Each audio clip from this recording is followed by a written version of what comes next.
सुप्रभात छात्रों, आज हम लोग उपसर्ग के विषय में पढ़ेंगे। आज की चर्चा के क्रम में हम सब उपसर्ग की परिभाषा, उसके प्रकार, उससे बनने वाले शब्दों के विषय में जानने का प्रयास करेंगे। बच्चों, आइए सबसे पहले उपसर्ग की परिभाषा को जान लें।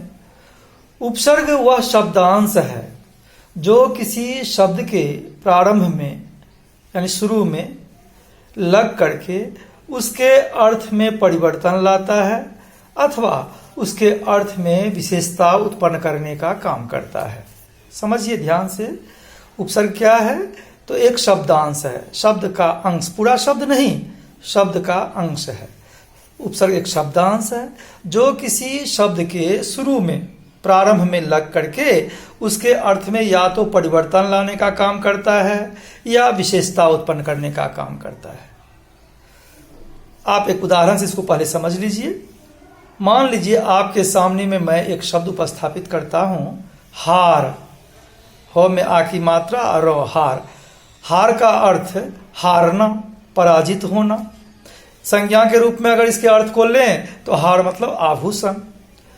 लेकिन इसी हार में अब विभिन्न प्रकार के उपसर्गों को लगा करके हम विभिन्न प्रकार के शब्दों की रचना करते हैं।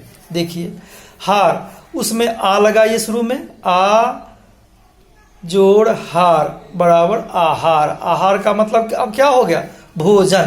पहले हार का मतलब था आभूषण अथवा हारना, लेकिन अब उसका अर्थ हो गया भोजन। प्र लगा के देखिए, प्रहार, आघात करना। वी लगाइए, वी प्लस हार, विहार, भ्रमण करना, घूमना। सम प्लस हार, संहार, समेटना, संहार, समेटना।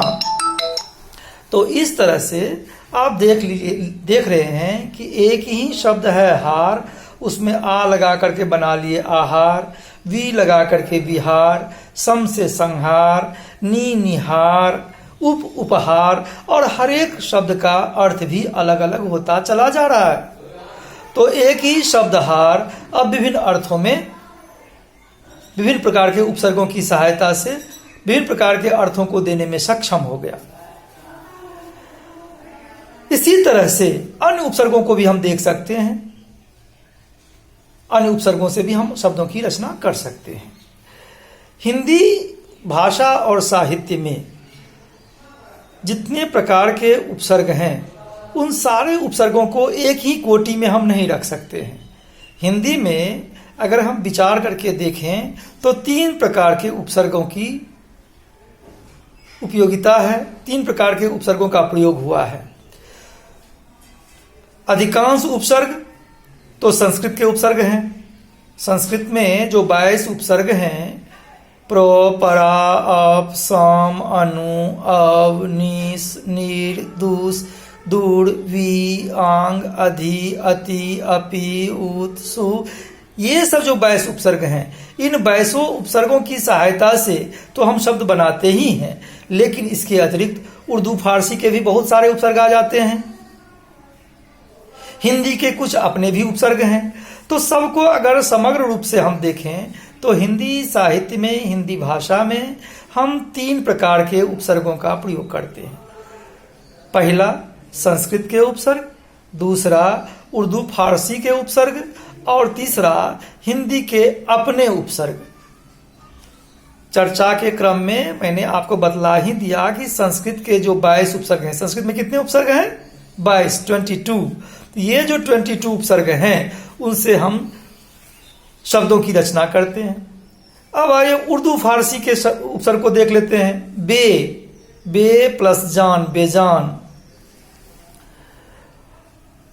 उसी तरह से बे प्लस जान, बेजान ले लिए। बे प्लस इज्जत, बेइज्जत। देखिए नए नए शब्द की रचना हो रही है। हर, हर दिन, हर रोज। गैर, गैर से गैर हाजिर। बद से ले लीजिए, बदनाम। तो काम, खुश, गैर, ना, ब, बा, बद, बे, ला, सर, हम, हर इत्यादि जो उपसर्ग हैं, जिसका प्रयोग हम धड़ल्ले से हिंदी साहित्य में, हिंदी भाषा में करते हैं, ये सारे के सारे उपसर्ग कहाँ के हैं? तो उर्दू फारसी के उपसर्ग हैं। अब आइए हिंदी के भी कुछ उपसर्ग हैं। हिंदी के उपसर्ग जैसे अ हुआ, अन, दू, औ, भर, अध, बीन इत्यादि। अब जैसे देखिए आप अ लगा करके बना लेते हैं अभाव, अ जोड़ भाव अभाव बना लेते हैं। कु है, कु प्लस कर्म को कर्म बना लेते हैं। भर, भर प्लस पेट भर पेट। अध से अध प्लस मड़ा अधमड़ा। तो इस प्रकार से बच्चों आप स्पष्ट रूप से जान गए होंगे कि उपसर्ग एक शब्दांश है जिसको कि किसी शब्द के पूर्व में लगा करके हम नया शब्द बना लेते हैं और अपनी भाषा में अपने भाव को अभिव्यक्त करने के क्रम में एक प्रवाह लाने में समर्थ हो पाते हैं। स्पष्ट है? अब आप जितने भी प्रकार के उपसर्गों की चर्चा मैंने की, इन सारे उपसर्गों से दो दो शब्द बनाने का काम करेंगे। और पुनः इस विषय में अगर कोई कठिनाई हो, कोई परेशानी हो, उलझन हो, समझ में बात नहीं आई हो, तो आप इसे व्हाट्सएप के माध्यम से हमसे पूछ करके अपने डाउट को, अपने संदेह को स्पष्ट कर लेंगे। आपको बहुत बहुत धन्यवाद।